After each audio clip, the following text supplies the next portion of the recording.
Assalamualaikum warahmatullahi wabarakatuh. Sebelumnya, saya perwakilan kelompok 10 dari kampus Tegal akan mempresentasikan hasil diskusi kelompok kami yang membahas toleransi di dalam Islam.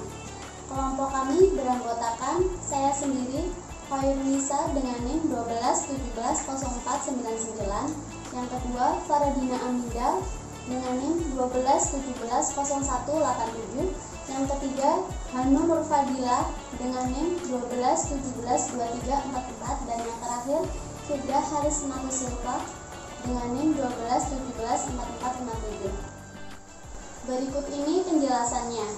Toleransi yang dalam bahasa Arab tasamuh, yang disebut tasamuh atau asamaha, adalah konsep modern yang menggambarkan sikap saling menghormati dan saling bekerja sama di antara kelompok-kelompok masyarakat yang berbeda baik secara etnis, bahasa, budaya, politik maupun agama.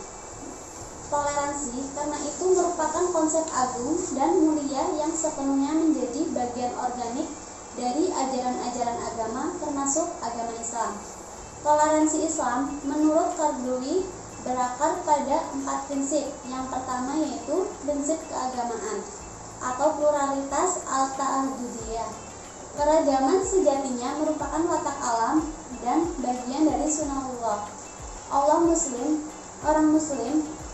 kata Qardawi, meyakini keesaan Allah atau al-Khaliq dan keberagaman ciptaannya yaitu makhluk. Dalam keragaman itu kita disuruh saling mengenal dan menghargai dalam Quran surat Al-Hujurat surat ke-43 ayat 13. Yang kedua, prinsip bahwa perbedaan terjadi karena kehendak Tuhan atau waktu di masyiatillah. Al-Quran sendiri menegaskan bahwa perbedaan agama karena kehendaknya. Allah SWT tentu tidak berkehendak pada sesuatu kecuali ada kebaikan di dalamnya. Kalau Allah menghendaki maka semua penduduk bumi menjadi Islam, namun hal demikian tidak dikehendakinya. Dalam Quran surat Yunus surat ke-10 ayat 99. Yang ketiga yaitu prinsip yang memandang manusia sebagai satu keluarga atau kausrah wahidah.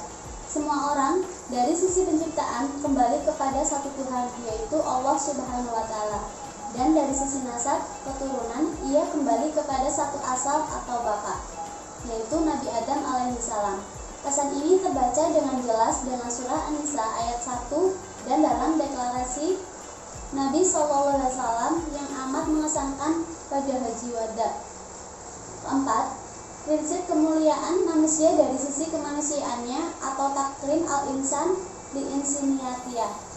Manusia adalah makhluk tertinggi ciptaan Allah, dimuliakan dan dilebihkan atas makhluk-makhluk lain, tercantum dalam Quran surat Al-Isra surat ke-17 ayat 70, dan dinobatkannya sebagai khalifah dalam Quran surat Al-Baqarah surat kedua ayat 30. Penghormatan Nabi kepada jenazah Yahudi dilakukan semata-mata karena kemanusiaannya, bukan warna kulit, suku, ataupun agamanya.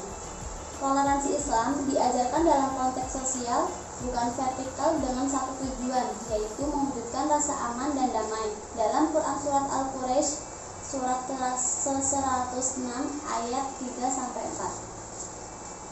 Contoh toleransi dalam Islam juga tertulis dalam Quran surat Al-Mumtahanan ayat 8-9. Dalam surat tersebut Allah Subhanahu wa taala berfirman agar setiap muslim berperilaku baik kepada umat beragama lain selama tidak ada sangkut pautnya dalam agama.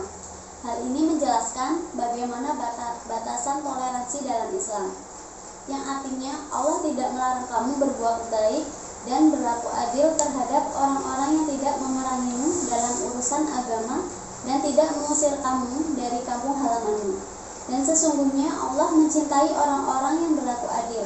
Sesungguhnya Allah hanya melarang kamu menjadikan mereka sebagai kawanmu, orang-orang yang memerangi kamu dalam urusan agama dan mengusir kamu dari kampung halamanmu dan membantu atau orang lain untuk mengusirmu.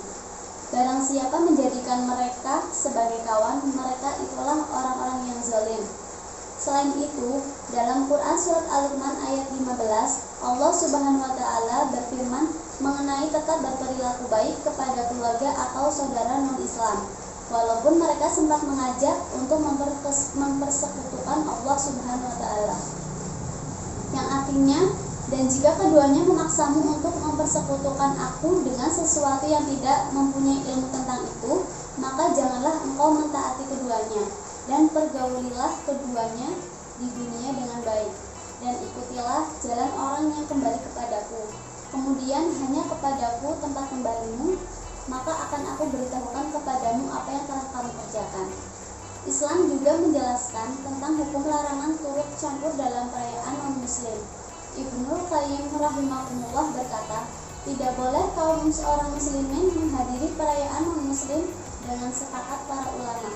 Hal ini telah ditegaskan para fuqaha dalam kitab-kitab mereka, yang diriwayatkan oleh Al-Baihaqi dengan sanad yang sahih dari Umar bin Al-Khattab radhiyallahu anhu yang berkata, janganlah kalian masuk pada non-muslim di gereja-gereja mereka saat perayaan mereka, karena saat itu sedang turun murka Allah Subhanahu wa taala. Umar berkata, jauhilah musuh-musuh Allah di perayaan mereka. Yang demikian apa yang disebutkan oleh Ibnul Qayyim dalam Ahkam Ahli Zimmah surah ke-723 sampai 724. Juga sifat ibadur rahman, yaitu hamba Allah yang beriman juga tidak menghadiri acara di dalamnya mengandung maksiat. Perayaan Natal bukanlah maksiat biasa, karena perayaan tersebut berarti merayakan kelahiran Isa yang dianggap sebagai anak Tuhan. Sedangkan kita diperintahkan Allah Subhanahu wa taala berfirman menjauhi acara maksiat, lebih-lebih acara pertukuran. Dan orang-orang yang tidak memberikan menghadiri Asyur, dan apabila mereka bertemu dengan orang-orang yang mengerjakan perbuatan-perbuatan yang tidak berfaedah, mereka lalui saja dengan menjaga kehormatan dirinya. Dalam Quran surat Al-Furqan surat 72. Yang dimaksud menghadiri acara Asyur adalah acara yang mengandung maksiat.